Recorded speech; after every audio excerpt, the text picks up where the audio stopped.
Shalom saudara-saudara yang kasih dalam Tuhan. Pada saat ini kita masuk dalam pembelajaran doktrin mengenai Allah, yaitu bagian yang kedua, kealahan.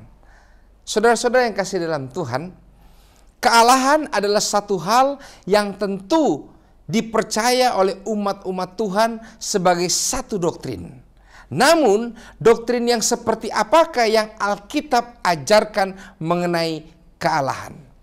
Kita mempercayai yang disebut dengan Tritunggal atau Trinitas. Meskipun kata Tritunggal ataupun Trinitas, saudara tidak akan temui itu di Alkitab. Karena kata Trinitas itu berasal dari bahasa Latin. Namun demikian, pada saat ini kita akan melihat bahwa konsep mengenai Tritunggal, konsep mengenai Trinitas itu sangat dalam, mengakar, dan banyak kita temui di dalam Alkitab. Tritunggal sendiri itu adalah artinya satu kesatuan. Ada Allah Bapa, Allah Anak, Allah Roh. Satu kesatuan dengan tiga pribadi yang kekal. Saudara-saudara yang kasih dalam Tuhan, kealahan dapat dikenal oleh manusia karena Allah menyatakan dirinya. Jadi saudara-saudara, bagaimana kita mengetahui bahwa ada tiga oknum, Allah Bapa, Anak, dan Roh Kudus? Karena Alkitab yang menuliskan. Manusia yang sudah jatuh dalam dosa tidak dapat mengenal kealahan bila Allah tidak memanifestasikan, menunjukkan dirinya dalam Alkitab. Dan yang berikutnya, mengapa kita mengetahui adanya kealahan? Tentu tidak lain tidak bukan karena hadirnya Yesus di atas dunia ini. Saudara-saudara yang kasih dalam Tuhan, saya akan membahas pelajaran mengenai kealahan ini dalam 6 tahap. Yang pertama adalah pengetahuan tentang Allah, keberadaan Tuhan, Allah dalam kitab suci, kedaulatan Tuhan, dinamika dalam kealahan alias Trinitas. Ini yang saya akan fokus. Terakhir kita akan melihat keselamatan. Ketika saya membahas mengenai kealahan, saya tidak serta-merta hanya membahas Allah Bapa, Allah Anak, ataupun Allah Roh. Tidak. Ketika saya membahas ataupun berbicara mengenai kealahan, artinya saya sedang berbicara tiga-tiganya. Ketika kita akan masuk ke dalam pelajaran mengenai dinamika kealahan, kita akan melihat dengan lebih dekat apa itu Allah Bapa, Allah Anak, dan Allah Roh. Saudara-saudara yang kasih dalam Tuhan, pengetahuan mengenai Allah itu dapat kita temui dalam Alkitab. Kitab suci memberikan pengetahuan secara praktis tentang Allah. Kita dapat mendapatkan pengetahuan tentang Allah hanya melalui Alkitab. Dan kalau saya dan saudara membuka hati atas tuntunan Roh Kudus. Artinya saudara-saudara, membahas mengenai kealahan ini tidak sama dengan membahas ilmu-ilmu yang lain. Membahas hal ini, pengetahuan tentang Allah, kita tidak sedang menaruh Allah sebagai objek untuk dipelajari, untuk dianalisis, atau dikuantifikasikan. Tidak. Kenapa? Karena Allah itu maha kuasa, bukan? Karena Allah itu maha segalanya. Bagaimana saya dan saudara, manusia yang terbatas ini, mau mencoba-coba untuk menaruh Allah sebagai satu objek untuk dipelajari, dianalisa, dan seterusnya. Enggak. Tetapi ingat, kita mempelajari kealahan berdasarkan apa yang Alkitab tuliskan dan bagaimana kita membuka hati kita terhadap pelajaran mengenai Tuhan atau kealahan. Dan cara yang terbaik untuk mendapatkan pengetahuan tentang Allah adalah pertama-tama, saya mengajak saudara dan saya untuk tunduk pada Allah. Apa yang dikatakan oleh Alkitab, itu yang akan kita ikuti. Ada dua sumber bukti utama keberadaan Allah. Yang pertama tentu melalui penciptaan. Saudara melihat alam ciptaan ini, saudara melihat binatang-binatang, bunga-bunga, lalu hubungan antara sesama manusia. Walaupun kita saat ini sedang dalam fase jatuh atau terkontaminasi dalam dosa. Namun kita masih bisa melihat bahwa ada hadirat Allah dalam ciptaan yang ada di atas dunia ini. Yang kedua, tentu tidak lain tidak bukan adalah karena kitab suci. Karena firman Tuhan. Di dalam firman Tuhan itu diceritakan apa yang Allah lakukan. Di dalam firman Tuhan itu kita juga mendapatkan konsep mengenai Tritunggal ataupun Trinitas. Bahkan saudara-saudara, di dalam bahasa asli ada nama-nama Tuhan yang memberikan kepada kita isyarat, memberikan kepada kita penegasan, gambaran dari kuasa atau entitas Tuhan itu sendiri. Sebut saja kata El atau Elohim, menunjukkan bahwa Allah memiliki kuasa supra alamiah. Ya, ketika kita mengatakan supra alamiah, itu artinya di luar batas alami. Elyon, ya, Elyon itu berarti adalah Allah yang agung, Allah yang maha tinggi. Adonai, Allah yang memerintah dan maha kuasa. Shaddai atau El Shaddai, Allah yang memberikan berkat dan penghiburan. Yahweh atau Yehuwa menggambarkan Allah adalah dirinya sendiri. Aku adalah aku. Menunjukkan sifat Allah yang tidak berubah-ubah. Atau dalam bahasa Greka sering kita sebut ego eimi. Ya, aku adalah aku. Tuhan juga menyebutkan dirinya sebagai Bapa. Karena ini menunjukkan kedekatan antara Tuhan dan manusia. Saudara-saudara yang kasih dalam Tuhan, Allah kita, ingat sekali lagi, ketika saya menyebutkan Allah, kealahan, ini berarti saya sedang sebutkan tiga-tiganya. Allah Bapa, Anak, dan Roh Kudus. Yang Tuhan lakukan bagi kita, kealahan lakukan adalah Ia menciptakan seluruh alam semesta. Kealahan itu adalah penguasa alam semesta, penopang dunia ini, penebus dan juru selamat, membuat rencana keselamatan bagi manusia, memberikan janji-janji pengharapan dan nubuatan, menggenapi apa yang Ia firmankan. Dan hanya Tuhan atau kealahan saja yang dapat mengampuni dosa manusia. Ciri-ciri daripada Tuhan, ciri-ciri dari kealahan. Tuhan itu ada dengan sendirinya. Tidak diciptakan oleh siapapun. Ia adalah pencipta dan Ia ada dengan sendirinya. Ia maha kuasa, bersifat mutlak dan independen. Ia maha tahu segala sesuatunya. Alfa Omega, yang pertama dan yang akhir. Ia ada di mana-mana, tidak dibatasi oleh ruang dan waktu. Kekal. Tuhan tidak berubah-ubah karena Dia sempurna. Tuhan digambarkan sebagai oknum yang penuh kasih, penuh rahmat, kudus, dan pembawa kebenaran serta keadilan. Tuhan juga digambarkan sebagai Tuhan yang berdaulat. Kalau artinya berdaulat itu adalah saudara-saudara memiliki power, memiliki kuasa untuk menentukan segala sesuatunya. Berbicara mengenai menentukan, bagaimana hubungan antara predestinasi dengan kebebasan manusia, ya. Karena Allah kan berdaulat. Sekarang bagaimana hubungan antara predestinasi dan kebebasan manusia? Ya. Predestinasi itu berarti telah menentukan sebelumnya. Ya. Ada sering pertanyaan-pertanyaan di jemaat seperti, pendeta, Allah itu kan maha tahu. Dia sudah tahu bukan kalau Adam dan Hawa ini akan jatuh dalam dosa. Tapi kenapa Tuhan masih menciptakannya? Bukankah Ia sudah maha tahu? Apakah memang Ia menentukan bahwa Adam dan Hawa yang inilah yang akan jatuh dalam dosa? Apakah Allah menentukan bahwa ada manusia yang akan selamat dan ada manusia yang tidak selamat? Apakah Allah menentukan bahwa saya selamat sedangkan yang lain tidak selamat?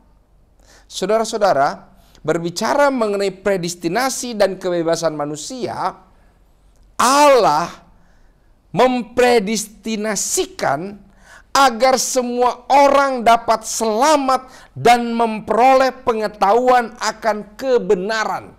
1 Timotius 2 ayat 4. Itu predestinasi Allah. Allah tidak mempredestinasikan bahwa ini kelompok akan selamat, ini kelompok tidak selamat. Di dalam kemahatauannya, kita harus menerima bahwa Allah menentukan supaya semua orang selamat. Supaya semua orang memperoleh pengetahuan akan kebenaran. Termasuk dalam pelajaran kali ini adalah mengenai kealahan.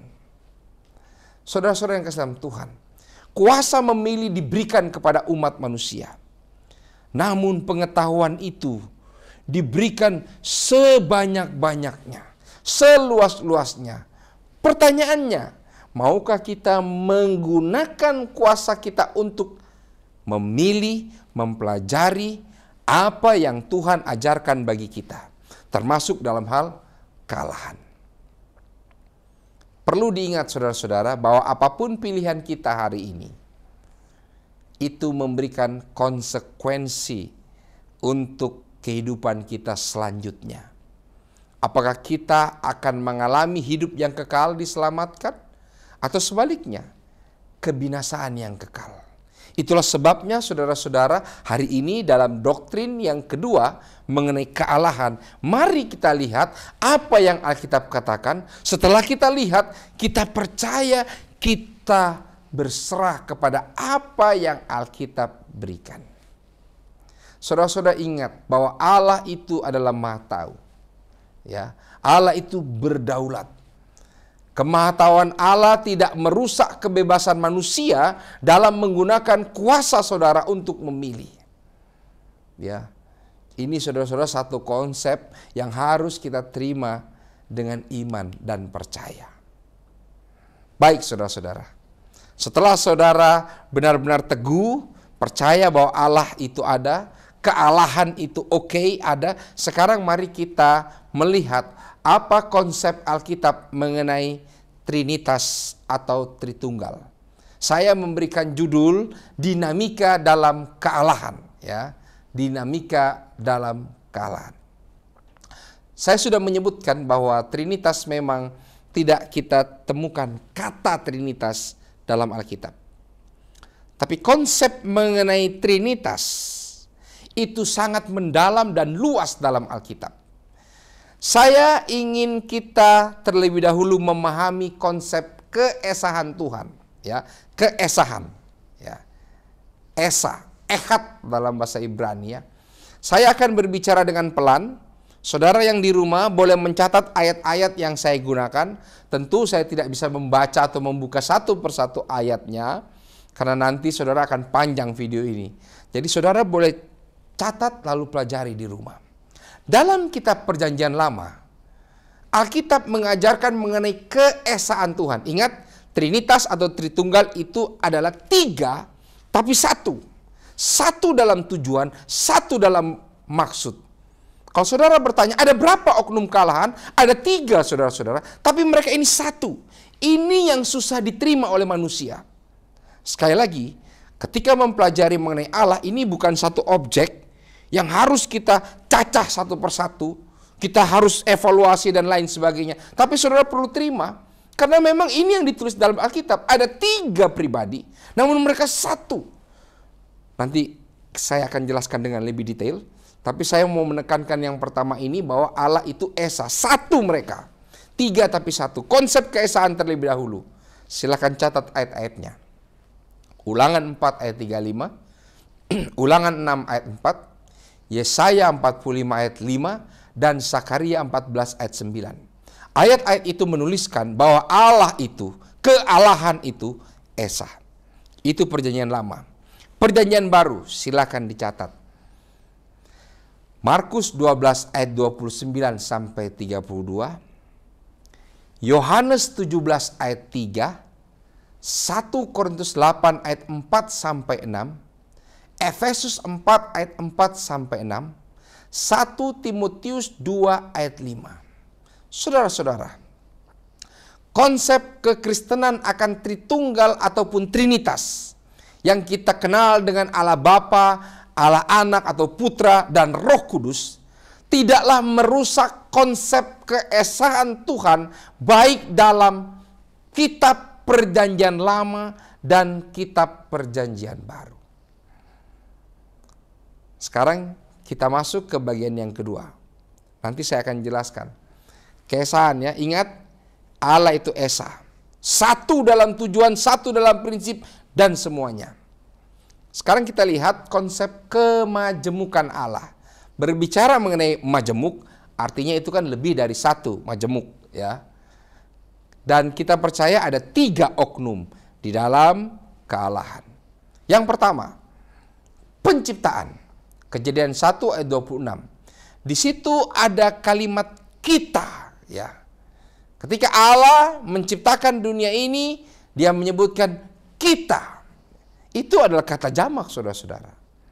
Lalu ketika peristiwa bahasa diserahkan dalam Kejadian 11 ayat 7, Alkitab menuliskan bahwa Allah menyebutkan marilah kita turun. Ya, kata kita menunjukkan kemajemukan dari Allah. Lalu yang berikutnya, dalam Kejadian 1 ayat 2 disebutkan bahwa roh Allah melayang-layang di atas permukaan air. Ini adalah roh Allah, roh Tuhan. Bukan sesuatu yang keluar dari diri Allah, bukan. Memang berdiri sendiri, ada sendiri. Buktinya yang lain dalam Yesaya 48 ayat 16. Di situ dijelaskan, dan sekarang Tuhan Allah Bapa mengutus aku. Siapa aku ini? Anak Allah dengan rohnya, Roh Kudus, Allah roh. Saudara-saudara, kita seringkali terbabit ataupun kita seringkali terkecoh dengan kalimat atau kata-kata mengutus. Seolah-olah yang mengutus itu lebih superior, lebih hebat dari yang diutus. Contoh, kita sering mendapatkan konsep Allah Bapa mengutus Yesus datang ke dunia ini. Seolah-olah Allah Bapa lebih superior daripada Yesus. Lalu kita dapati dalam Yohanes 14 ayat 26, Yohanes 16 ayat 8, kita melihat bahwa Yesus mengatakan bahwa akan ada Parakletos, ya, penolong yang lain. Seolah-olah memberikan konsep Yesus mengutus Roh Kudus untuk mengingatkan kepada manusia apa yang Yesus lakukan ketika ada di atas dunia ini.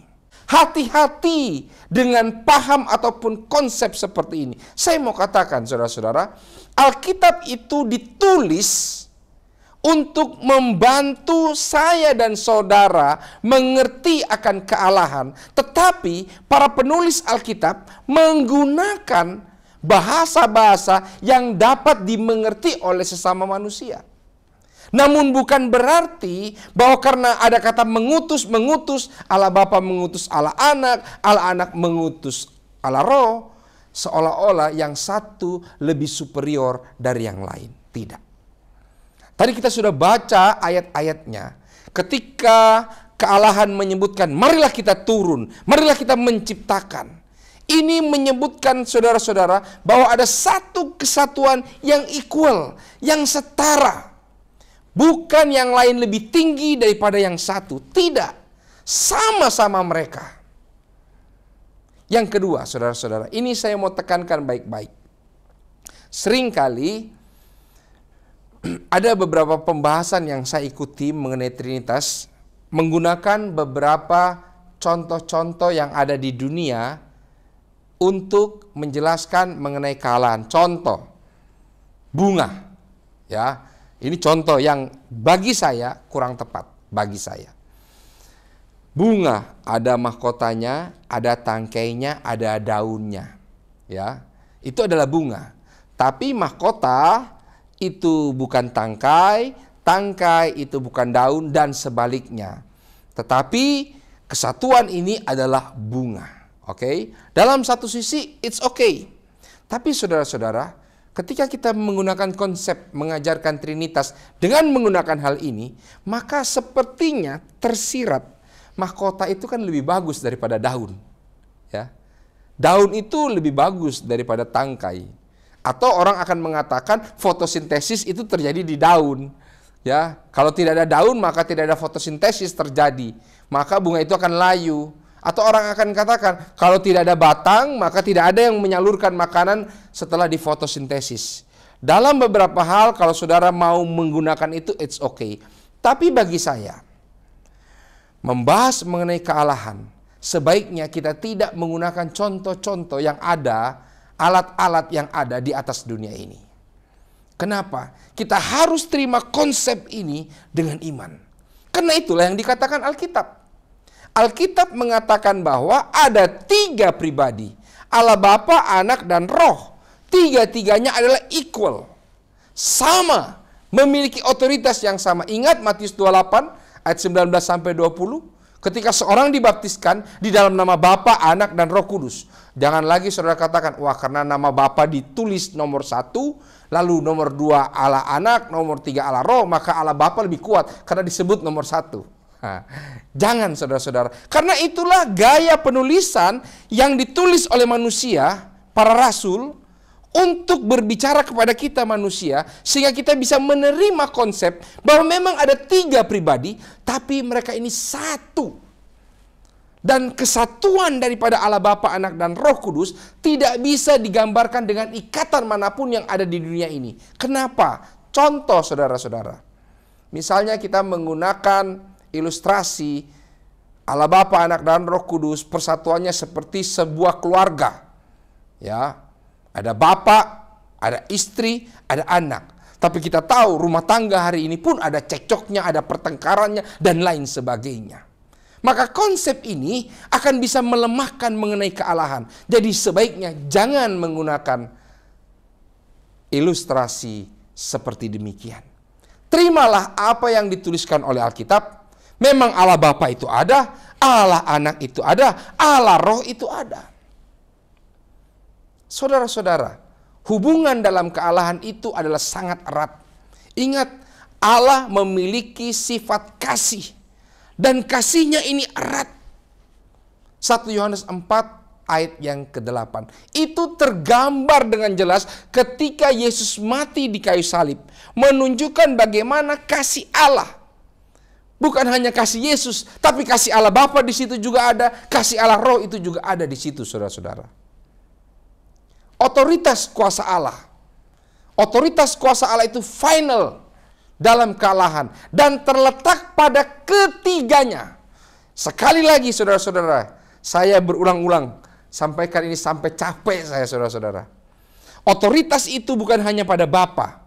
Ya, jangan karena kita melihat di Alkitab Bapa mengutus Anak, Anak mengutus Roh Kudus, seolah-olah yang mengutus lebih memiliki kuasa daripada yang diutus. Tidak. Tapi Alkitab menunjukkan, kita mempelajari bukan hanya satu-satu ayat, tapi seluruh keseluruhan Alkitab. Otoritas Allah Bapa, Anak, dan Roh Kudus itu sama, saudara-saudara. Hubungan dalam pekerjaannya. Bahkan dalam Yohanes 3 ayat 16, kita melihat bahwa Bapa memberikan anaknya yang tunggal. Dan Kristus sebagai anak memberikan dirinya. Dan Roh Kudus mengaruniakan kelahiran daripada Yesus. Ketika Yesus dibaptis, Yesus mau dibaptis, saudara-saudara. Ada suara Allah Bapa, ada Roh Kudus turun dalam wujud burung. Itu menunjukkan bagaimana hubungan kealahan itu. Bahkan dalam doa kerasulan yang ditulis dalam 2 Korintus 13 ayat 14 menyebutkan kiranya kasih karunia Tuhan Yesus Kristus dan kasih Allah. Ya, ini saudara-saudara kan ditulis nama Yesus dulu toh, baru kasih Allah, Allah Bapa, dan persekutuan Roh Kudus menyertai kamu sekalian, ya. Jangan serta-merta karena seringkali Allah Bapa ditulis duluan, Allah Anak baru Allah Roh, kita katakan Bapa lebih kuat daripada Anak. Dan seterusnya. Ini doa kerasulan, kasih karunia Tuhan Yesus Kristus baru, dan kasih Allah dan persekutuan Roh Kudus menyertai kamu sekalian. Saudara-saudara, kealahan ini bekerja untuk saya dan saudara, untuk keselamatan kita. Amanat Agung menuliskan, saudara-saudara, kita diminta untuk melakukan pemuritan, mengajar dan membaptis dalam nama Bapa, Anak, dan Roh Kudus. Inilah gambaran rencana kealahan bagi seluruh umat manusia. Yang terakhir, saudara-saudara, Tritunggal ataupun Trinitas. Kehidupan Yesus mengungkapkan ketritunggalan Allah. Di dalam dinamika hubungan kealahan yang penuh kasih dan pekerjaan kealahan untuk keselamatan saya dan saudara. Saudara-saudara yang kasih dalam Tuhan yang ada di rumah, biarlah melalui pelajaran ini kita semakin merasa terberkati. Kita memiliki 3 oknum, 3 pribadi kealahan yang bekerja satu kesatuan, ekad, Tritunggal untuk saya dan saudara. Luar biasa kasih Allah, kealahan kepada saya dan saudara. Saya bawa dalam nama Yesus. Tuhan memberkati.